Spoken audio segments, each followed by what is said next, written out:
इस वीडियो में हम लैब नंबर 11 को डिस्कस करेंगे और लैब नंबर 11 जो है वो थ्री फेज सर्किट से रिलेटेड है।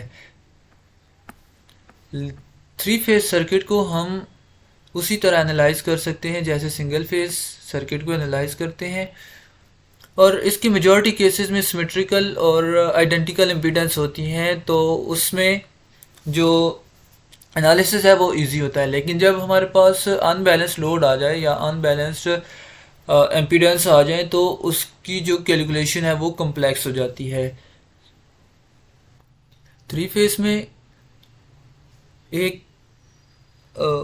सर्किट को तीन साइन वेव एनर्जाइज्ड कर रही होती हैं एट सेम फ्रीक्वेंसी और सेम मैग्नीट्यूड पे। उन तीनों साइन वेव के दरमियान जो फेज डिफरेंस होता है वो 120 का होता है, और उनको जो मैक्सिमम वोल्टेज होते हैं वो तीनों के सेम होते हैं, मतलब उनके पीक वोल्टेज इक्वल होते हैं।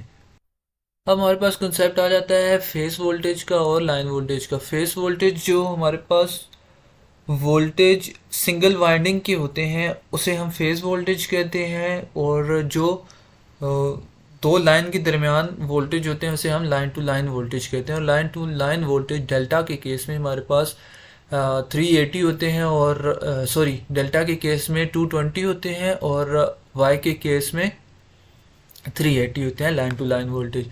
डेल्टा में वोल्टेज फेज वोल्टेज और line to line voltage equal होते हैं, जबकि वाई के केस में डेल्टा के जितने वोल्टेज होते हैं उतने ही फेज वोल्टेज होते हैं, लेकिन जो लाइन टू लाइन वोल्टेज होते हैं वाई में वो 380 होते हैं, यानी कि मोर देन फेज वोल्टेज होते हैं। मतलब कि अगर हम इसे पावर फैक्टर्स किसी फैक्टर के साथ मल्टीप्लाई करवाएं तो फेज वोल्टेज जो हैं वो लाइन वोल्टेज के स्क्वायर रूट 3 टाइम कम होंगे। मतलब phase voltage equal to square root 3 of 1/√3 of line voltage. तो अगर हम फार्मूला देखें तो हमारे पास फार्मूला होता है V peak V phase equal to 1/√3 V line to line. अब थ्री फेस की ज़रूरत क्यों पेश आती है? क्योंकि अगर हमारे पास सिंगल फेस है तो हम सिंगल फेस से थ्री फेस की तरफ क्यों जाते हैं? थ्री फेस में जो पावर ट्रांसमिशन रेशो होती है वो सिंगल फेस के मुकाबले में बहुत ज़्यादा होती है, और इसमें जो फेस डिफरेंस होता है वो 120 होता है तीनों वेव के दरमियान। तो ये एट एनी इंस्टेंट अगर कोई हमारे पास हैवी मशीनरी है और उसे पावर की ज़रूरत है एट एनी इंस्टेंट, अगर हम उसे सिंगल फेस पे ऑपरेट करवाएंगे तो वो एक साइकिल में जो दो दफ़ा ज़ीरो को अप्रोच करेगी, लेकिन जब उसकी फ्रिक्वेंसी से मल्टीप्लाई करवाएंगे हम, लेट्स सपोज 50 हर्ट्ज़ फ्रिक्वेंसी जो हमारे पास घरों में सप्लाई आ रही होती है उससे मल्टीप्लाई करवाएं तो 100 टाइम्स सिंगल फेस जो है वो ज़ीरो को अप्रोच करता है। लेकिन जब उसकी जगह हम थ्री फेस यूज़ करते हैं तो थ्री फेस में जब हमारे पास एक फेस ज़ीरो होती है तो दूसरी फेस मैक्सिमम पॉइंट पे होती है, जबकि अगर दूस अगर इनकी हम शेप देखें तो हमारे पास पहले अगर एक ज़ीरो से स्टार्ट हो रही है तो दूसरी -120 डिग्री से स्टार्ट हो रही होगी और तीसरी 120 डिग्री से स्टार्ट हो रही होगी। तो जब दो वेव ज़ीरो, एक ये वेव ज़ीरो है तो इस वेव की कुछ ना कुछ वैल्यू है, और जो दूसरी थर्ड वेव है उसकी भी कुछ ना कुछ वैल्यू है। मतलब कि at any instant power transmit हो रही होती है, इसमें कोई ज़ीरो पावर वाला फैक्टर नहीं आता। सो इसलिए हम थ्री फेज यूज़ करते हैं। अगर फिर अब क्वेश्चन आता है कि तो हम थ्री फेज ही क्यों यूज़ करते हैं, टू फेज क्यों नहीं यूज़ कर सकते, या फिर उसके अलावा हम सिक्स फेज फाइव फेज क्यों नहीं यूज़ कर सकते? इवन के जितने हम फेस बनाना चाहें फेस हो सकते हैं, लेकिन अगर हम फाइव फेस या फोर फेस बनाते हैं तो उसकी ट्रांसमिशन लाइन भी हमें उतनी ही रखनी पड़ेगी, उसकी कॉस्ट आएगी। इसके अलावा उसके साथ बैलेंस करने के लिए फैक्टर्स को हमें कंसर्न करना पड़ेगा कि उनके साथ कोई एक्स्ट्रा टर्म जो है वो अफेक्ट तो नहीं कर रही हमारी एनर्जी को। और इसके अलावा इलेक्ट्रिसिटी के लिए हम अगर टू फेस यूज़ करते हैं तो टू फेस में 180 का डिफरेंस आता है, तो वो भी सिंगल फेस की ही तरह ज़ीरो को अप्रोच कर रही होती है, और एक टाइम पे वो दोनों ज़ीरो को अप्रोच करती हैं। सो इस वजह से हम टू फेस नहीं यूज़ करते, थ्री फेस में आते हैं। थ्री फेस में अल्टरनेटिव चल रही होती हैं तीनों वेव्स, तो इसमें पावर ट्रांसमिशन एक्यूरेटली हो रही होती है। हमारे पास टास्क वन है कि हमने balanced load three phase circuit बनाना है और कैड पे। ये इसका प्रोसीजर है कि किस तरह हमने सर्किट बनाना है। हम सर्किट की तरफ चलते हैं। हमारे पास तीन सप्लाई होंगी। आपने सिंपल और कैड पे वी ए सी लिखना है, तो आपके पास इस तरह का इंटरफेस आ जाएगा, और आपने उसे सिलेक्ट करके अपनी वर्क स्पेस पे तीन जगह प्लेस कर देना है। देन आपने एक रेजिस्टेंस और एक इंडक्टर यूज़ करना है। रेजिस्टर और इंडक्टर ये जो है जो ट्रांसमिशन लाइन होती हैं उनकी रेजिस्टेंस और इंडक्टेंस होती है।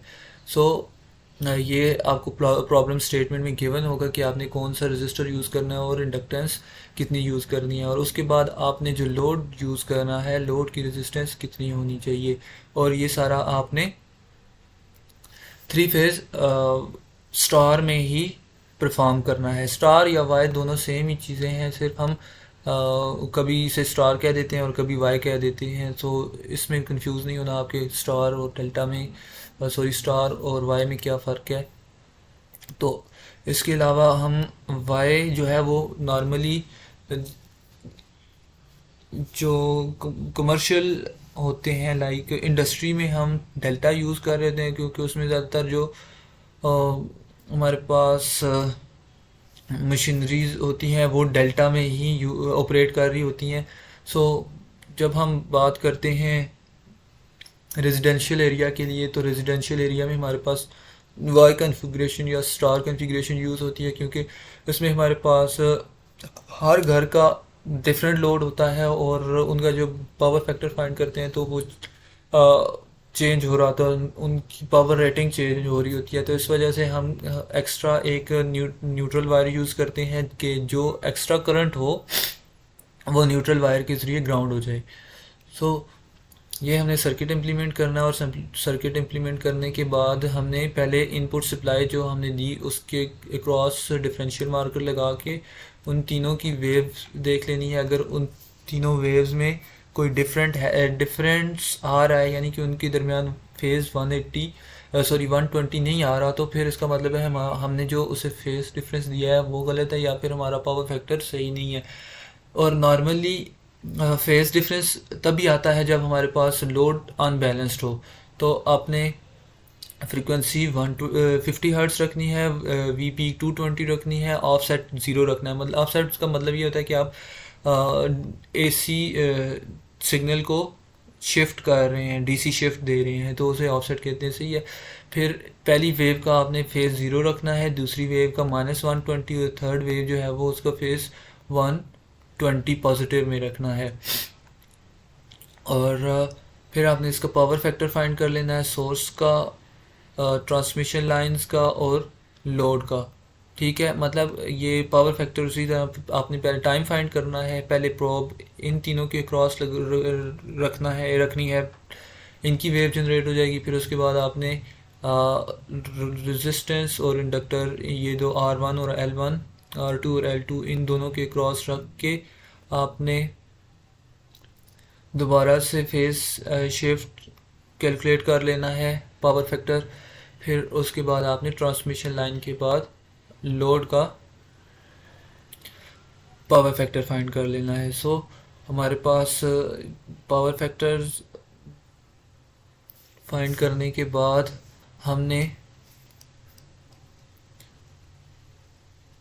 सारी वेव्स को कंपेयर किया कि जो फाइनल्स हमारे पास आंसर आ रहे हैं उनमें फेज शिफ्ट कितना आ रहा है और पावर ट्रांसमिशन क्या आ रही है। इवन कि बैलेंस लोड में हमारे पास कुछ टर्म यूज़ होती हैं, लाइक VAN, मतलब कि ए जो हमारा सोर्स है उससे लेकर न्यूट्रल वायर तक कितना लोड है, कितना ट्रांसमिशन वोल्टेज है, और इसके अलावा हमारे पास कितना सोर्स वोल्टेज हैं।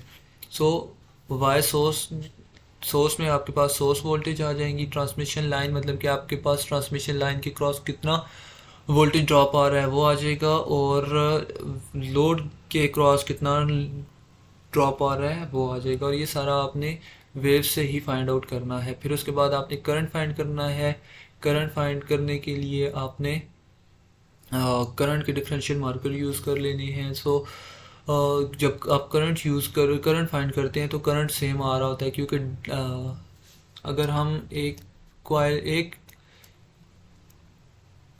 एक लूप कंसिडर करें, मतलब कि ए आई ये वाला एक लूप कंसिडर करें, तो इसमें हमारे पास जो करंट होगा वो इस करंट के इक्वल होगा, क्योंकि सप्लाई सेम है और इसके अलावा लोड भी सेम है और ट्रांसमिशन लॉसेस भी सेम है। सो इसलिए ए आई ए इक्वल होगा आई बी के और आई बी इक्वल होगा आई सी के। सो इसलिए करंट तीनों का सेम आ रहा होगा। इवन कि आप लोड के क्रॉस चेक करें, लोड को ब्रेक करके उधर मीटर लगा के यूज़ कर लें डायरेक्ट। अगर आपने मल्टीमीटर से चेक करना है तो उस तरह भी जिधर भी आप कनेक्ट करेंगे आपके पास करंट सेम आ रहा होगा। फिर वी बी का भी सेम आ रहा होगा, आई ए का भी, आई सी का भी। फिर इन तीनों के पावर फैक्टर फाइंड कर लेने हैं। पावर फैक्टर इसमें 0.6 का आ रहा है और 0.6 ये रिप्रेजेंट करता है कि हमारे पास ओवरऑल जो सर्किट है वो इंडक्टिव है। और देन हमने ए बी मतलब line to line voltage find करनी है। लाइन टू लाइन वोल्टेज हमारे पास वाई के केस में 380 आते हैं। सो ये थोड़ा सा बीच में ये गलत है। So line to line voltage 380 आते हैं। और इसके अलावा पावर फाइंड कर लेनी है हमने। फाइनल पावर फाइंड करने के बाद टोटल इम्पीडेंस फाइंड कर लेनी है सर्किट की। और उसके बाद हम अनबैलेंस्ड सर्किट की तरफ जाते हैं कि हमने पहले जो ट्रांसमिशन थी सेम ट्रांसमिशन लॉसेस रखे, रेजिस्टेंस और इंडक्टर यूज़ कर दी ट्रांसमिशन के लिए। मतलब कि जब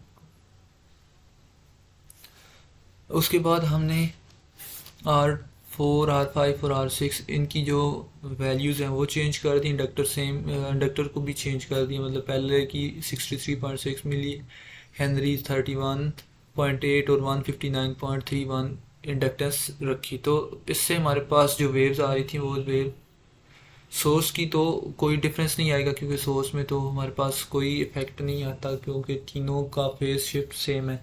लेकिन जब हम बात करते हैं लोड की, तो लोड में हमारे पास वेव में एंगल चेंज हो रहा था। पहले ये तीनों सिमेट्रिकल चल रही थी, अब इनकी जो एम्पलीट्यूड है वो भी चेंज हो गया। और एम्पलीट्यूड चेंज होने के अलावा इनका जो फेस है वो भी शिफ्ट हो गया है। अब इनका जो फेस पहले 120 आ रहा था, अब फेस 120 से कुछ ज़्यादा हो गया और कोई कुछ किसी का कम हो गया। मतलब कि ये दोनों।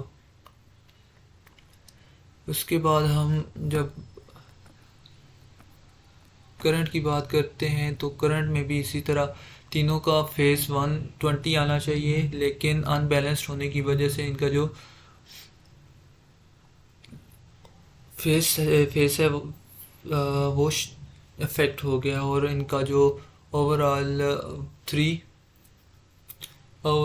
360 बनना चाहिए, 360 ही बनता है। लेकिन हमारे पास जो इनकी डिस्ट्रीब्यूशन है वो चेंज हो गया। किसी में 30 बन रहा होगा आपके पास एंगल, किसी में 40 बन रहा होगा। लाइक इसी तरह आपके पास एंगल चेंज हो रहा होता है जब आपके पास अनबैलेंस्ड लोड हो। तो ये सारी आपने इनकी वेव्स जनरेट करवा के अपने पास लैब रिपोर्ट में अटैच कर देनी है। और इसमें आप देख सकते हैं कि आपके पास जो इनपुट वोल्टेज है वो भी सेम है। करंट पहले आपके पास 6 एम्पेयर आ रहा था, अब करंट जो है वो 5 एम्पेयर हो गया है। और आईसी का करंट पहले 6 एम्पेयर था, अब 3.9 एम्पेयर हो गया है। इसी तरह अगर हम बात करें आईबी की तो 4.1 एम्पेयर करंट हो गया है। और पावर फैक्टर सेम 0.6 ही रहा, क्योंकि हमने कैपेसिटर तो यूज़ नहीं किए। सारे सर्किट में इंडक्टर लगे हुए थे और इंडक्टर में हमारे पास का पावर फैक्टर 0.6 ही आता है या 0.67, इसी तरह 1 से कम ही आता है। अभी हमने तीनों सर्किट की पावर फाइंड कर ली। पावर जैसे हम सिंगल फेज की फाइंड करते हैं उसी तरह पावर का फार्मूला यूज़ होता है। और उसके बाद हमारे पास इम्पीडेंस है तीनों की जेड ए की जो इम्पीडेंस है वो 36 ओम है, और जेड बी की इम्पीडेंस 54, और जो जेड सी है उसकी इम्पीडेंस 60 एंगल 84.4 है। मतलब देख सकते हैं आप कि एंगल पहले का 55 है, दूसरे फेज का 21.7 है और थर्ड का 84 है। तो जब आपके पास लोड बैलेंस नहीं होता तो उस केस में आपकी जो पावर है वो ट्रांसमिशन जो है चेंज हो जाती है और उसकी इम्पीडेंस भी चेंज हो रही होती है विद रिस्पेक्ट टू फ्रीक्वेंसी। और हमारे पास कुछ क्वेश्चन है, लाइक पहला क्वेश्चन ये है कि जो हमने बैलेंस्ड लोड बनाया था, बैलेंस लोड सर्किट बनाया था, उसमें हमारे पास जो न्यूट्रल करंट था वो उसकी वैल्यू क्या होगी।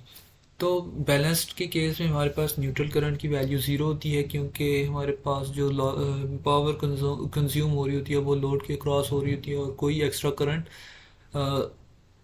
जो है वो न्यूट्रल वायर में ट्रांसमिट नहीं होता। इसके अलावा उनके दरमियान जो फेज शिफ्ट होता है वो 120 ही होता है, और इस वजह से बैलेंस्ड लोड होने की वजह से न्यूट्रल करंट ज़ीरो होता है।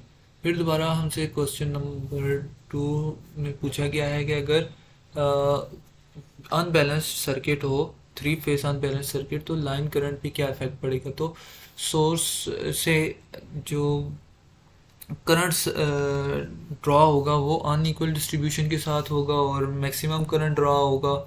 और उस केस में हमारे पास अगर हम बात करें तो कस्टमर साइड पे कॉस्ट पड़ जाती है जब ज़्यादा करंट ड्रॉ होता है सोर्स से। तो इसलिए करंट जो है वो अनइक्वल डिस्ट्रीब्यूशन में ड्रॉ हो रहा होता है। और फिर हमारे पास है 3 फेज सर्किट बैलेंस और अनबैलेंस में, किस में हाई पावर जो है वो रिक्वायर्ड होती है या कंज्यूम हो रही होती है। तो अनबैलेंस के केस में लो एवरेज पावर होती है, क्योंकि उसमें हमारे पास एफिशिएंसी लो होती है। और उसकी एफिशिएंसी लो होने की वजह उसकी इंडक्टिव या रिएक्टिव पावर होती है, और रिएक्टिव पावर की ही वजह से उसकी एफिशिएंसी अफेक्ट हो रही होती है। सो ये थी हमारी आज की लैब नंबर 11।